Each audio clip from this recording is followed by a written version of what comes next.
Hey, Matt from the A-Team here, and today on 4-Minute Film School, we're going from this to this. We're showing you how to light for movement. Let's go.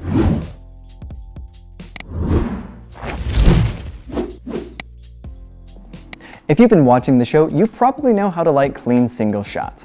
You have an actor, throw up your key light, maybe even a backlight, but what if your actor moves? A moving shot is any shot where your subject is moving throughout the scene without cutting. These shots can make your scenes look like they take place in a real world, where people move and interact with the world around them. How are you going to make sure they stay lit throughout your entire scene? It's not as complicated as you might think. Let's take a look.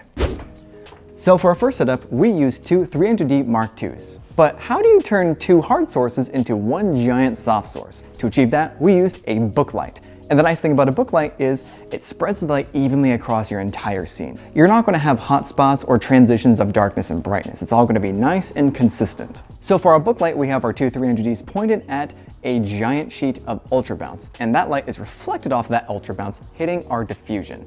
And for our diffusion, we just taped it along our window sill on the opposite side of our set. So in our scene, our actor walks across a dark corner, but we didn't want to lose him in any shadow. So we set up the same type of diffusion on the opposite side of the window, along with a 300X pointed at that window. And this allows a nice consistent layer of light, just as if it's the same light source as our book light. So as our talent sits down on the couch, we notice he's pretty heavily silhouetted, and we wanted to match the same type of light quality coming from the previous windows. So we added a 120D with a light dome to act as a third window. So how do you achieve a consistent light throughout your entire set? One nifty tool to use is a light meter. And these guys read the light intensity from each of your sources. So as you're walking around, you can get multiple readings to make sure your light sources are consistent. So for our fourth light, we noticed the set was looking a little too artificial. We wanted to break it up with something a bit more natural looking. So we used a spotlight and a mirror. While that helps, it's still looking a little too artificial. We wanted to get that foliage texture in it. So we just grabbed a bag, some wires, even a jacket, and that really helped sell this natural looking light.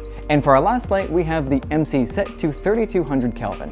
And the sole purpose of this light is mostly just to emulate a street lamp or maybe a house lamp outside the front door. So let's take a look at all that put together.